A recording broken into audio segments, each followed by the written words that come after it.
Ijoollee teenya qaalii tan jirtan barachaa diinii rabbii baruuf ol kaatan fiigichaan bu'aa bahii meeqaa hunda tarkaanfachaa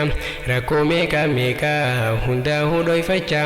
dadhabbii daadarkaa yoom waata nabichaa yaadaa fi yaaddoodhaaf ijjitee boohichaa akkasumaan diiniif ol kaatan fiigichaan hundaa'uu sabaruun tokkummaa itichaa guyyaa kana geessan fuutan aboo'anchaa kongiraa ammas dacha kongiraa ammas dacha